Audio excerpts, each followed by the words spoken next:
Hello, and welcome to the Socially Determined Seminar Series. This seminar is sponsored by the Sparkman Center for Global Health, the Office of Public Health Practice, and UAB Public Health Student Association. Today's seminar is Medical Anthropology and Global Health. Today's speaker is Dr. Loretta Cormier. Dr. Cormier is a professor in the Department of Anthropology. Her research has primarily been in cultural anthropology, but she has also done work in primatology, ecological anthropology, ethnohistory, and medical anthropology. She has conducted field work among Amazonian Indians, Fijians, the Choctaw, and the Navajo. She is the author of several books that include Kinship with Monkeys, which is about the relationship of a group of Amazonian hunter-gatherers to local monkeys, The 10,000-Year Fever, about human wild primate host switching of malaria parasites, The Domesticated Penis, about the role of female sexual selection in human evolution, Disasters in Vulnerable Populations, which involves dealing with best practices for disaster preparedness, Primate Zoonosis with Dr. Pauline Jolly, involving emerging diseases and parasite sharing between humans and wild primates. In addition, she has written an introductory textbook for cultural anthropology and is currently working on an introductory textbook in anthropological linguistics. Please give a warm welcome to Dr. Loretta Cormier. I wanted to talk to you today about medical anthropology and global health, and both are really big topics, medical anthropology, global health. And what I thought I would do is talk about some of the similarities and differences in what's done in people in public health who work in global settings and what medical anthropologists might do. And certainly they work together, and there's a lot of overlap. But I wanted to talk about some of the differences. So medical anthropology is originally is an outgrowth of cultural anthropology, and more so than being a concern with health itself. And the focus has been on ritual practices, healing to some extent, but when we looked at healing, it was looking at the broader meanings in the culture. So we were trying to get at worldview, symbolism, religion, all these kind of big things, holistic kind of view, rather than looking at healthcare itself. And anthropology always focuses on the group. We focus on culture. And so in many small-scale societies, when you look at illness, it's an issue with the entire community. It's not just a problem with the individual. It's not that there's a disease state in a person, it's that something has gone awry with the cosmos. And so the whole community may be involved in trying to help. Intervention is at healing the social rift, the supernatural rift, rather than treating a body disorder. And we had a term that came into our jargon called applied medical anthropology, and this will give you some indication of the differences. When we say applied, this meant that you were actually trying to figure out what to do if someone is sick. And so this may seem strange to you in public health. When I started taking, I took medical anthropology classes in graduate school, some of the first ones, and it was in the 1980s, and one of the jargon words that came up was efficacy. And we had articles telling us we need to be concerned with efficacy. And I had started out, my undergraduate degree was in nursing, and so I was sort of surprised that medical anthropology wouldn't be concerned with, health. But, they were looking at these broader issues. And so more and more medical anthropology has started moving, at least some medical anthropologists who call themselves applied medical anthropologists, and looking at how to solve real-world health problems. So another difference between public health and anthropology is that I would say, you may disagree, but I think that public health tends to deal more with the core, while anthropology deals with the periphery. So we're interested in diversity, things that are unexpected, and in public health, a lot of time the aim is to try to find an intervention that will do the greatest good for the greatest number of people, and it's cost effective. And all that makes sense, and it's not saying one is right or one is wrong, but in anthropology, we're really trying to look at things that are outliers, what's different, and what can we learn from this. And in anthropology, to get a PhD in cultural anthropology, the bare minimum requirement is usually spending a year in the field. And our core methodology is called participant observation. And that's where you go into the culture and you live there as they do, like every day, try to experience life from the inside out. And that way you can try to understand the way they see the world. That's the idea. So it's this total immersion. And from a healthcare perspective or health perspective, this can help us understand how they view illness and how it relates to the rest of their world. And I want to talk a little bit about Fiji. We did some work in Fiji with some undergraduate students. We had an NSF grant, an REU, which is experiences for undergraduates. And we went there for 2 summers, and they were able to do some research. And one of the things we looked at in Fiji was the value on large body size. This is very important to them. Being big is a sign of wealth, it's a sign of health, it's a sign of status, it's a sign of beauty. Eating is very important in all contexts, particularly ritual eating. And this particular island we worked on had limited exposure to Western technology. This is the group. We have mainly girls in the anthropology program, so we took all female students. So Fiji, if you're not familiar, is out in the Pacific. It's about the same distance from Papua New Guinea and Australia. It's way out there. And once you get to Fiji, we still weren't there yet because the island that we worked on was another day's trip sailing to get out. So it's way in the middle of the ocean, very isolated on Nayao. And the island itself is only about 4 square miles, about 400 people. And we worked in one of the villages, Laiku, that had about 150 people there. And so, as you're probably aware of in public health, there's obesity epidemic. This is considered a crisis right now. There are articles all over the place. It's in the news. And obesity has been linked to many health problems. I won't review those because I'm sure you guys are familiar with all of this as public health students. But so this is one of the issues in anthropology when obesity is viewed as a health problem, but for them it's viewed as a health asset. You know, the bigger you are, the healthier you are. And so how do you talk to people about this kind of thing?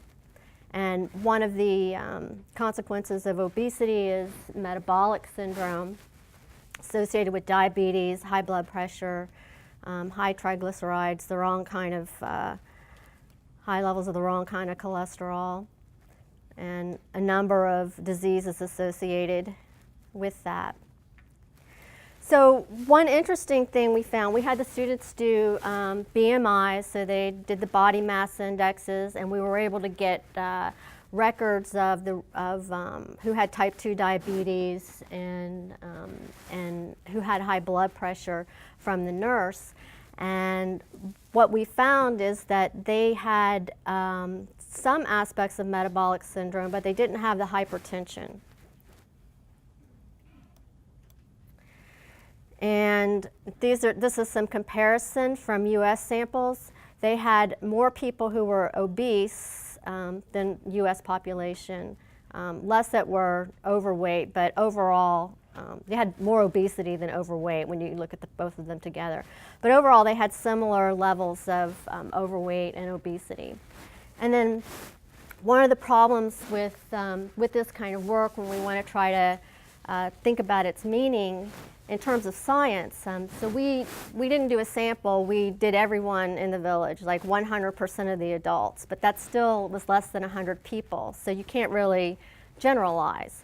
And this is not necessarily what anthropology is trying to do, is to generalize to larger populations. We're actually looking for things that are anomalous and different. But this is a difference in public health, where if you're publishing with a peer-reviewed magazine, journal, you want to make sure that that you have something that's statistically significant, generalizable, valid, all of these things. And a lot of anthropology, what we find only applies to the group right there. And so the hypertension was much lower among these Fijians, although diabetes rates were similar. And so you're curious about why, and we have a few ideas about why this may have occurred. One could be that they have much higher activity levels. So all overweightness might not be the same.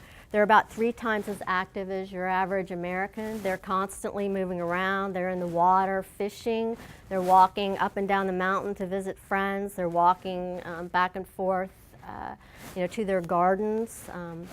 So they're always on the move. So they don't have this sedentary lifestyle, even though they eat as much as they can because they want to be big. A lot of times, inactivity can be a cause of being overweight. And then they have a lot of fish in their diet. One of their main protein staples is fish. They do have a few other kind of animals that they keep. They eat a little bit of pork, but some of the fish oils may help protect them from hypertension. And they may also have lower levels of stress. This may be part of it. They have strong social networks. They know everyone. They grow up together. They have a place where they belong in the family. Their work group is the same as their family. They don't have a schedule where they have to get up. They work all day, but they work when they want to, and they quit when they want to. And that, a lot of times, is a source of stress. Is not so much what you have to do, but you have to do it right now. Deadlines and all of that.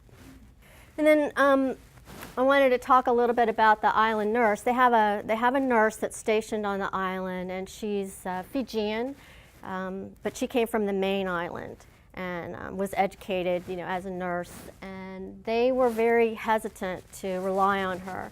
A lot of times when you go into a foreign setting, you rely on an interpreter to help you, but the interpreter may not always be thought well of by the people that you're working with, because the interpreter may be different because they've been exposed to enough Western culture that they're bilingual at least. And Fijians are bilingual too, to an extent.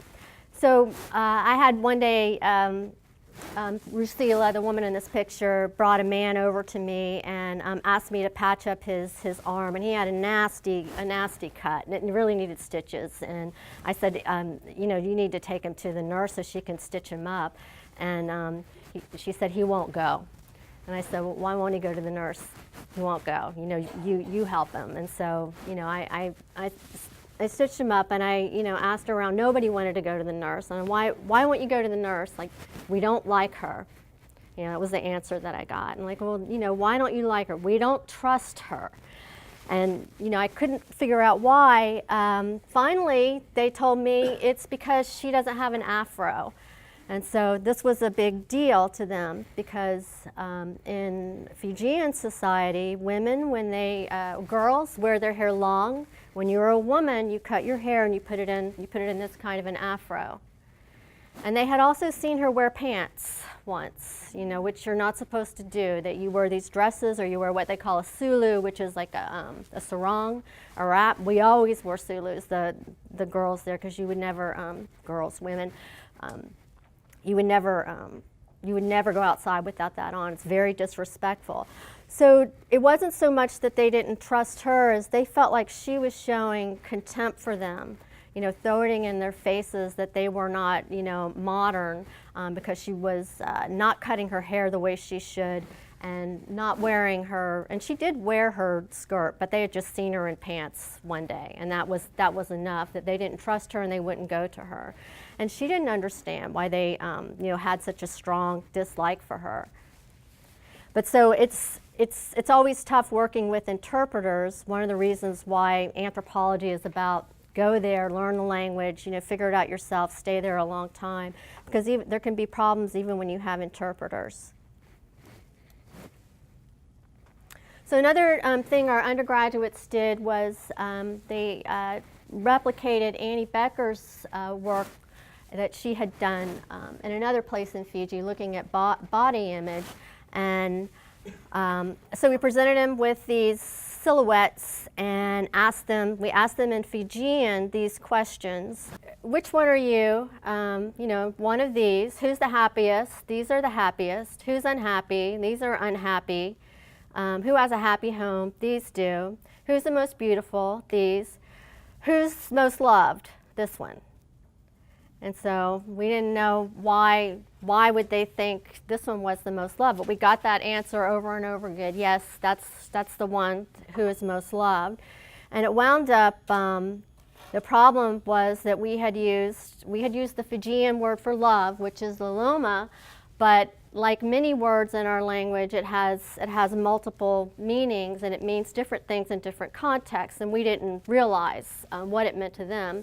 So you can think about what love means to us, and it's complex. But when you say you love your husband or you love your child, these may be different kinds of love, and it's also very different from loving pizza, for example, or loving Auburn. But we know these things by context. But our main meaning for love is not the love for pizza, but it's the love for another person. That's sort of the main meaning. For them, the main meaning of love is not that kind of love. It breaks down into two morphemes. Lolo, and Lolo is when the waters begin to come in, and the rising of the tide. So it's this great swelling, and then an outpouring, and they call it it's this outpouring of your heart. Ma is a particle, which means the state of. So it is this state of your heart overflowing and reaching out. And the primary meaning of that is pity.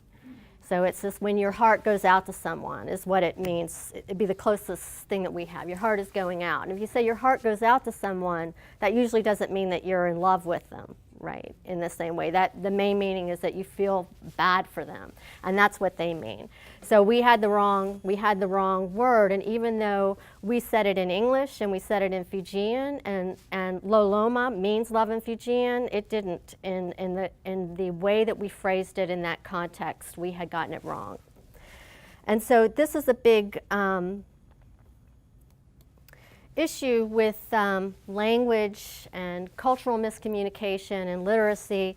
Miscommunication happens constantly. I mean, for anyone who's ever been in a family, or in a marriage or in a faculty meeting, anything like that, that we're constantly talking with each other. We're constantly misunderstanding. To try to get what's in your head into another person's head is not easy.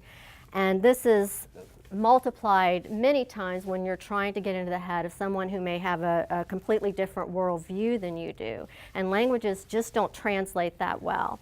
And so one of the big concerns of anthropology is the rapid loss of languages. But from a public health standpoint, and from many standpoints, it is important for people to become literate in the language that's dominant for a lot of different reasons. I took classes over here in public health a while back, and one of the things that I learned, and you probably have too, that one of the most powerful interventions you can do is education. And if you improve literacy, especially literacy of women who tend to be the caretakers of the children and of other people, then you can go a long way in improving health care. And I worked in the Amazon. I'm going to talk about the Amazon a little bit as well. If they don't know the dominant language, they're not able to negotiate their rights. If you don't understand the politics, if you can't speak in the language of the people who have power over you, there's no way to protect yourself. So these things are very important. But a lot of things get lost when you use another language, because often it tends to replace the other language, and there are many consequences. And in healthcare, if we substitute indigenous meanings for Western meanings, this does make a difference. One example is that that's often talked about in medical anthropology is a lot of the language in Western medicine is militarized. It's called the body as a battle zone. We have our war on terrorism. We also have our war on juvenile obesity. We're using the same kind of terms. We have our killer T cells. We have doctor's orders in the hospital. People suffer heart attacks. We battle infections. We fight cancer. All these kinds of things. So we're substituting. When we substitute terms, we're substituting more than just the words, because the words don't translate in exactly the same way, because we're taking a whole world view and substituting it. And just a contrast, the contrast is often made with a lot of Asian systems of medicine, where disease is not a battle between an infectious agent and the person, but it's restoring harmony and balance in the body. And so these are both equally valid ways of looking at it, but it does have consequences. Language loss is profound. There are about 7,000 languages in the world, but 90% of the population of the world speaks only 300 of them. 40% of the world's languages are endangered. Linguists estimate that 90% of those will be gone in 25 years. They say we lose about a language a week. And about 4,000 languages have been lost in the last several hundred years, including 25 entire language families. And it's not just due to colonization, but it has to do with globalization that's happening right now, communication, mass media, commercials, internet, all these things. And it's not that these things are good or bad, they just do have consequences. Loss of cultural identity is important. Loss of everyday communication, and greetings, expressions of emotion, humor. If anyone's ever tried to learn another language, the very last thing that happens when you're really getting fluent is when you get their jokes, because that's always the hardest things. They never make sense, and often they're about you, and you know that, but it's not any way to get it. But that's a sign of high fluency, when you can understand the jokes. And jokes are funny because they are about subtleties in language. It's about when a word has more than one meaning, and you have to know a lot about the language to be able to get that. And this is a simple example. My daughter my daughter had mixed. We had dinner, and this happened a long time ago, and she had mixed up her peas and corn and said proudly, "This is porn, I've made porn." And so of course we started laughing, and she didn't, because she didn't have that subtlety of language. And we said, we were hoping you'd be a little older before you started making porn, and we laughed more, but but she didn't get it, and she got mad. But she'll get it later on. But it's things like that you have to know. You have to understand multiple meanings, multiple nuances of language to be able to get jokes.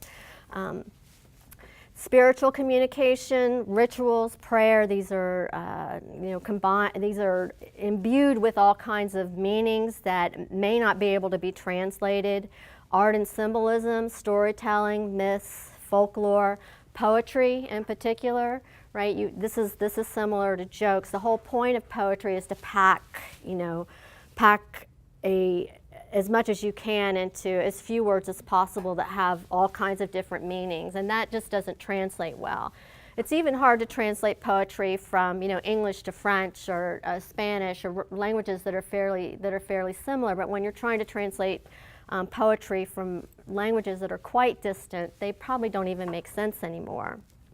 And then language is linked to the local environment. Plants, animals, all of their cultural and ritual associations, all these things interconnect. So when you lose language, you're losing a lot. And also traditional medicines. And then, as I said, languages don't always gloss well from one to another, and that when you substitute a language, you're substituting more than just the words. You're bringing a whole worldview with you.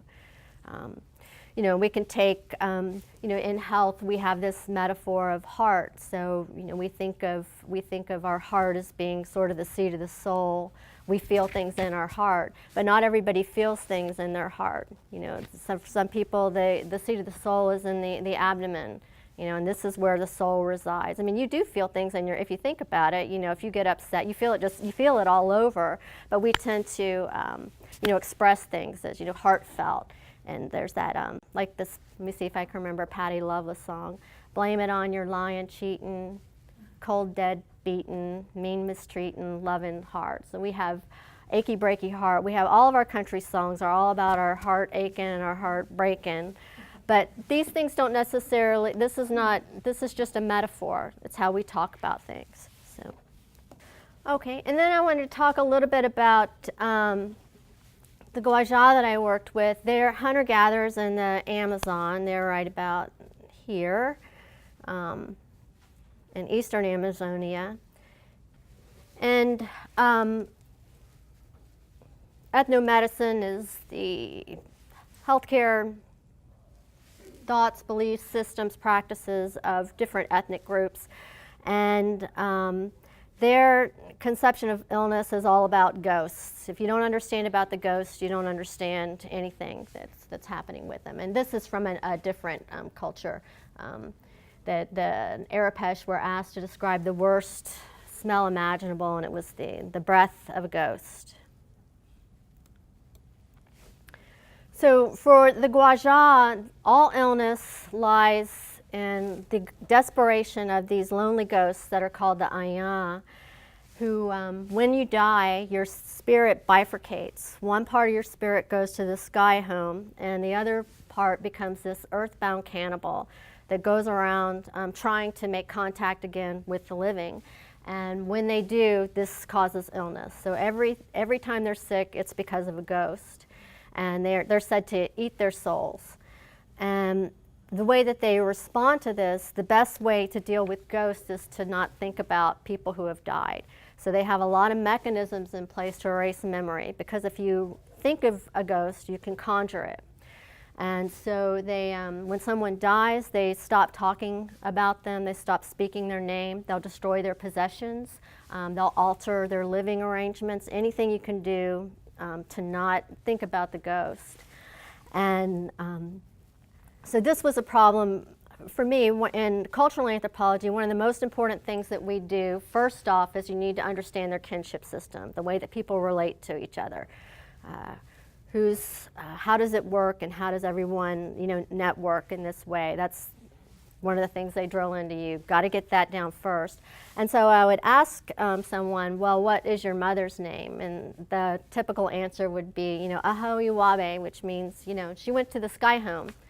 Yeah, but what was her name? I don't know. So it's like you don't know your mother's name, and it's like no, she's in the sky home. And they don't. They intentionally try to forget. And this is called, there's a term for this, it's called genealogical amnesia. And it's common in the Amazon. Some groups actually have taboos on the name of the dead so that you don't ever speak of them again. Others have a practice, there's a lot of different mechanisms that it has the same function. Others have a practice that's called technonymy, where when you have a child, you're named after the child. So like we have things like Johnson, which used to be the son of John. So when you have a child, your name might be John's dad. It changed to that, or John's mom. And so the generation above begins to be erased out. But they didn't actually have a taboo, and they tried. I know, a couple of times someone would come around a few days later. It's like, oh, I remembered my mother's name. It was such and such, and then I would write it down, which seems very odd for us. We try to, and for many cultures that revere ancestors. So it's very important to have all the names in a long lineage. But for them, no, you don't think about them. You try not to, because that will conjure the ghost. And these ghosts are all around. They see them roaming the village. They hear them calling their names because they're trying to come, reconnect with people. They feel them like a cold gust of wind. They get really worried when children fall down because they think this is the Aya blowing them down. And then they smell them. This is one of the main ways that they know they're around, is because they have this terrible smell. And so the way that they deal with these has to do with, which I'll talk about in a minute, the way that you combat the ghost has to do with fighting them with smells that counteract them. And I wanted to talk about a little bit more about cosmology in the Amazon, and how they view the world, how they view their relationships to it, so we can see how these ghosts fit in into kinship and into the ecology and day-to-day life. Four themes that are common in, I'm going to the wrong one again. 4 themes that are common are animism, transformation, perspectivalism, and predatory cannibalism. We'll talk about those. So animism in anthropology, its most basic definition is the belief in souls. But oftentimes, and so most religions have that. Christianity has it. It's very common to believe in an afterlife, or to believe that there's some sort of thing other than the physical body that exists. But animism is often extended to mean that plants, animals, and other things in the environment also have souls. And this is true with the Gaja. And so they see all the plants and animals around them in terms of kinship relationships. Everything is classified according to kin. And they have 2 main categories of kin. One are the true siblings, and the other are maternal siblings. So the paternal siblings are their true siblings. The maternal ones are like in-laws. So they trace kinship through males only. And among forest life, they believe that they are true siblings with howler monkeys. And this is because howler monkeys used to be human, and they were transformed into Gaja so that they would have something to eat. And so among other plants and animals, they have these same relationships. This is the brown capuchin and Kapor capuchin. They're true brothers, true siblings.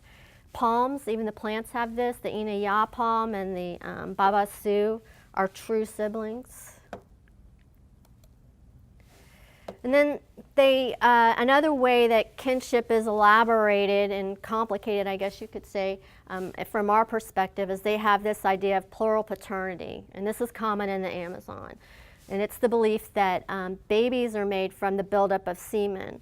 And so any man that has sex with a woman during her pregnancy is considered to be a biological father. And then beyond that, they believe that the amount of semen needed is going to be more than one man can handle. So women typically have multiple partners during their pregnancies so they can make the baby. And it upends this sort of common sense notion that we have, that you often hear that males are have a stronger desire for sex than women do. They see it completely opposite. When you have a pregnant wife, you're going to be tired, and you need help with this project. And they, and it's considered kind of a burden to men to have a wife that's pregnant, because they need to be having sex with her all the time. So, and they, and I'll just tell you as a side, when I was there, we didn't, my husband was there with me, and we didn't have children at that time, and they thought this was insane. Like, why wouldn't you have lots of, because I was in my 30s by then, and by then they, some of them were grandmothers, and they kept trying to figure it out, and they thought they had all died. That would be the explanation, and no, they didn't die, and they finally sat us down to try and figure this out, and they wanted to make sure that we understood what sex was, and it's like, yes, we get that part. And then they asked, are you only having sex with him? And I said, yes, in our culture, you only have sex with one husband. And they were like, well, there's the problem. Everybody knows it takes more than one man to make a baby. But so the way that this plays out is that so men, they take pride in all their children. They want to have lots of children. So their social obligations are spread out among many women and many children. So when they hunt, they care for their social family, which is the one that they live with, but they'll also bring game or fish to their other children and other households. And then those children in other households are like, well, what about my sister, my sister here, even though she's not your daughter, she's my blood sister. And so everybody winds up spreading, sharing food widely, even though the mechanism is through paternity. But everybody winds up getting taken care of because everybody has a father who has a brother who has a sister who has a, like that. It creates a complex web. Okay, and so this is just an example. These would be true siblings because they share this father even though they share different mothers. And these would be just like in-laws because they share the same mother but they don't have any of the same fathers. But it gets a little more complicated than that because another way that kinship is created is whenever people live together.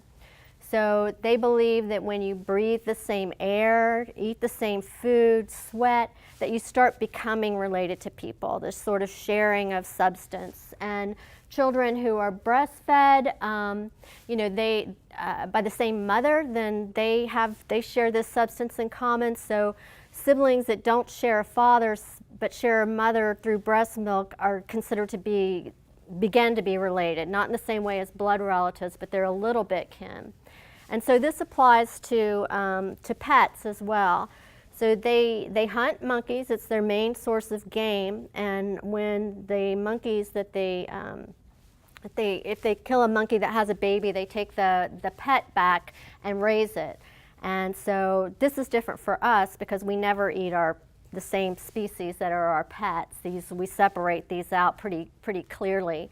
But for them, what happens, the difference is that whenever you bring the monkey into your household, it starts becoming related because it's living with you. And they breastfeed the monkeys. They treat them like their own children. They call them children. And one of their divinities, one of their most important divinities, is called Pinaya. She's a fish divinity, even though she has monkeys on her head. She's associated with marriage. So this is how metaphors can be very different and don't translate.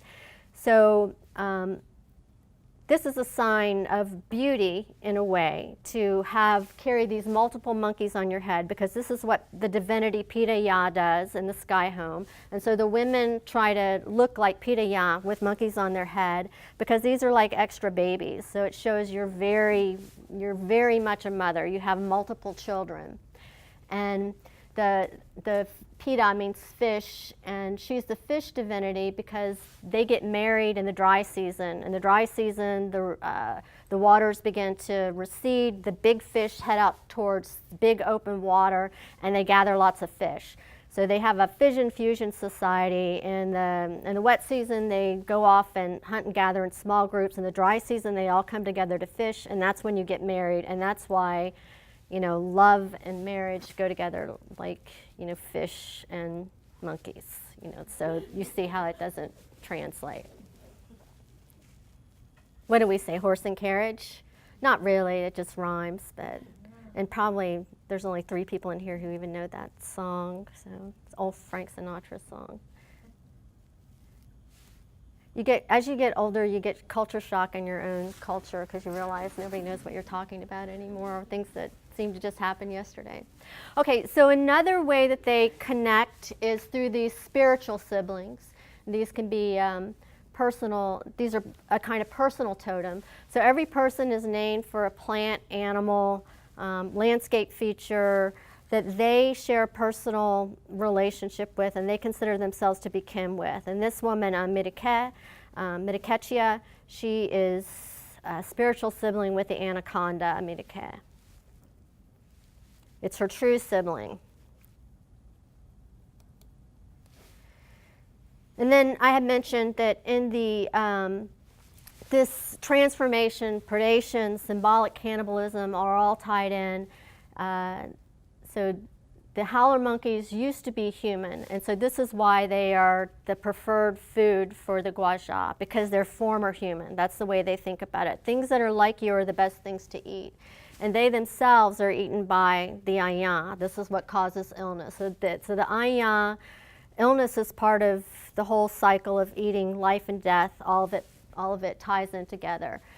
They are going to be eaten by former humans, and they eat former humans as well, which are the monkeys. The Ayan eat the Gaja eat the monkeys. And it plays out in the way they view other species as well. This is the brown capuchin. It eats these babasu nuts. They're very hard, and the capuchins very dexterous. They can beat on these things and crack them open with their teeth. They're one of the few animals that can eat these things like this. And so anyway, because that's something they've noticed about them, they believe that the brown capuchin was created from babasu, these nuts. And then another example is the squirrel monkey. The squirrel monkey was made from these what they call mediawa palm, and they have a divinity called mediawa chia, who is a spiritual sibling with the mediawa palm, and mediawa divinity hunts the squirrel monkey, and they pray to or petition the mediawa divinity whenever they want squirrel monkeys. So it's the same, mediawa. The squirrel monkey eats mediawa. The spiritual sibling of mediawa hunts the squirrel monkey. So it's this transformation, symbolic cannibalism theme. And then another aspect is perspectivalism. The way they view the world is there's one reality, but it appears different to different people, plants, animals, because of differences in our body shape. So you can think of it sort of like a prism, that gets, the shape of it can shift the colors, the way the colors of the light appear, but it's all one reality. So Viveros de Castro, who's a first one to describe this, he said, like when a peccary is wallowing in the mud, the peccary doesn't see himself as a peccary wallowing in the mud. He thinks that he is a human in a hammock. And so when the Gaja, one of the expressions that they use, like we might come up to someone and say, "What are you doing?" They don't say, "What are you doing?" They say, "What do you see?" So it's ma'ama maicha. So what do you see? So they're asking, what is it that you're perceiving, understanding that the perception might not be the same. And one of the consequences, looking at healthcare, this has come up a lot in groups that have this type of view, is that the answer to almost every question I would ask is yes. So if I ever ask a yes or no question, like, is this your sister? Yes, yes, if you think so. If that's the way you see the world, I'm not going to disagree with you. It might not be how I see it, but I mean, and I didn't realize that for a long time, because I'd ask them and they would say yes, until I realized they never say no, and they don't like to say no. It's considered to be very rude.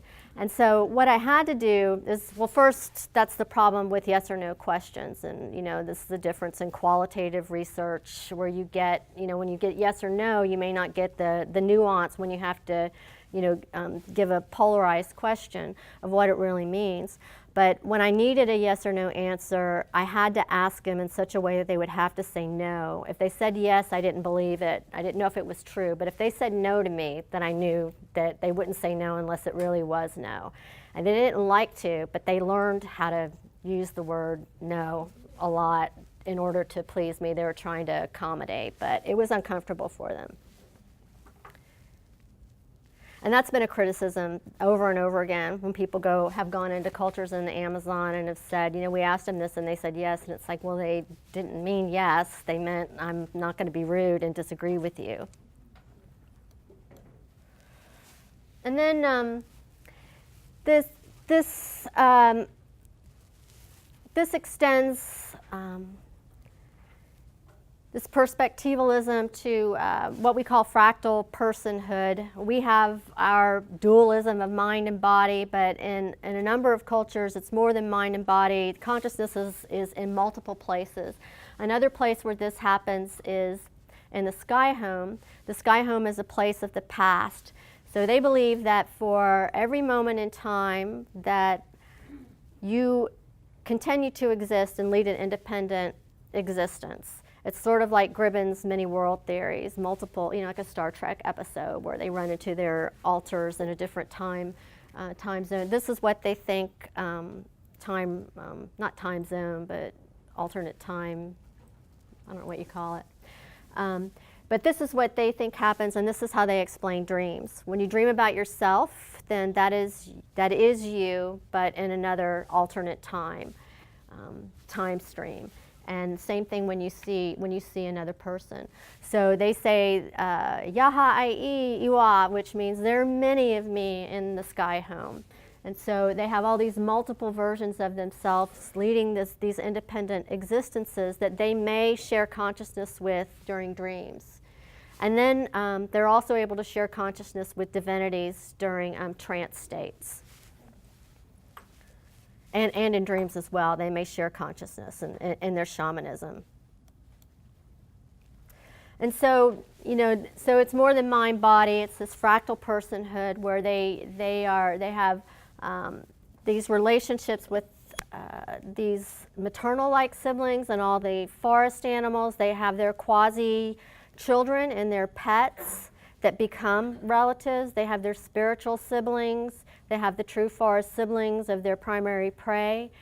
They share consciousness with past versions of themselves and with the divinities. And then the future Aya fit into all this pattern, which they are the cause of illness. And so ghost repellent plants they use these very strong smelling plants to try and combat these Aya because they don't like the smell of plants. And this is one of the most popular things I brought with me was Vicks Vapor Rub. And I put it under someone's nose once, a child that had a cold, and once they found out about it, everybody wanted Vicks Vapor Rub for everything because this was about as strong a ghost repellent as they had ever seen. And they'd come and ask me, like my stomach is hurting, and they would want some Vicks Vapor Rub. Or, my baby has diarrhea, and they want me to coat her all over with Vicks Vapor Rub. And I would say it doesn't help for that, and they would say, why don't you want to help my baby? So it's like, and so in this instance, it was fairly easy because it's no problem to treat diarrhea and put a little bit of Vicks Vapor Rub on it. But there are other contexts where indigenous beliefs may really run counter to what you're trying to do. Needles are often a problem in a lot of cultures. Taking blood, things like this. And so my theory on this is I think some of this strong smell, maybe a kind of aromatherapy. There's a lot of research on this, and probably from your own experience if you've ever sometimes you smell something and it brings a flood of memories back for something. This is how Proust wrote his In Remembrance of Things Past, his giant 3-volume novel where he smelled lindemann tea, and he had a whole flood of or linden tea, and had a whole flood of memories come back to him. So that may be part of what this is about, that memories and smells are associated. And I think some of this, taking the, Vicks Vapor Rub or any kind of strong smelling plant, maybe sort of like smelling salts, to try and get you out of that memory, take you to a different place. And then just real quickly, I want to talk a little bit about malaria, and then I'll give a minute or two if anybody has questions. And this is coming back to the periphery and the core again. One of the big problems they have is malaria, and the healthcare workers came in and told them that malaria is caused by mosquitoes, and so the only way they could figure that out is the mosquito must be some sort of dispersed form of ayah. If mosquitoes cause it, then mosquitoes must be ayah. That's the only way it made sense. But a lot of times in the periphery, these populations disappear in statistics. So in the Amazon, just looking at the Brazilian Amazon, there are about 21 million people there, but only 4% identify as indigenous, and then only less than 1% live traditionally. So if they have any unique healthcare problems, they may disappear.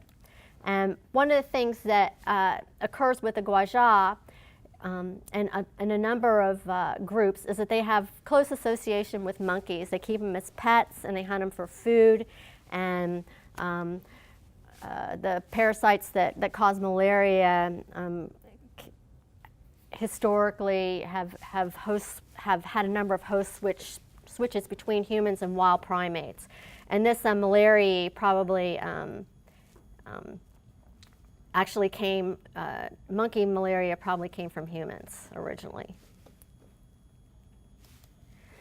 But when you look at the WHO aggregate statistics for the Amazon, they say 75% of malaria is caused by vivax, 25% is caused by falciparum, but they don't have any, it's less than 1% from this malaria form.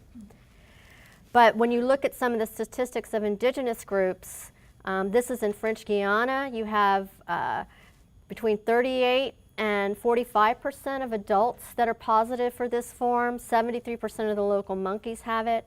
And then in northern Brazil, 90% of the Assurani and 100% of the Meturay have it. And so if you have 100% of a culture group that's positive for this kind of malaria, but WHO statistics are saying 0, this is something to think about. Okay. All right, and then I have just two takeaway points to wrap it up. Research in medical anthropology may differ from that in public health, in that medical anthropology tends to focus on diversity, things that are different, the periphery, things that are unusual, rather than the very noble aim of trying to find interventions that work for the largest number of people and do the greatest good. And then secondly, that cultural beliefs can be very complex and can influence what's defined as illness, how illness is treated, and as well as perceptions of Western healthcare and Western healthcare workers.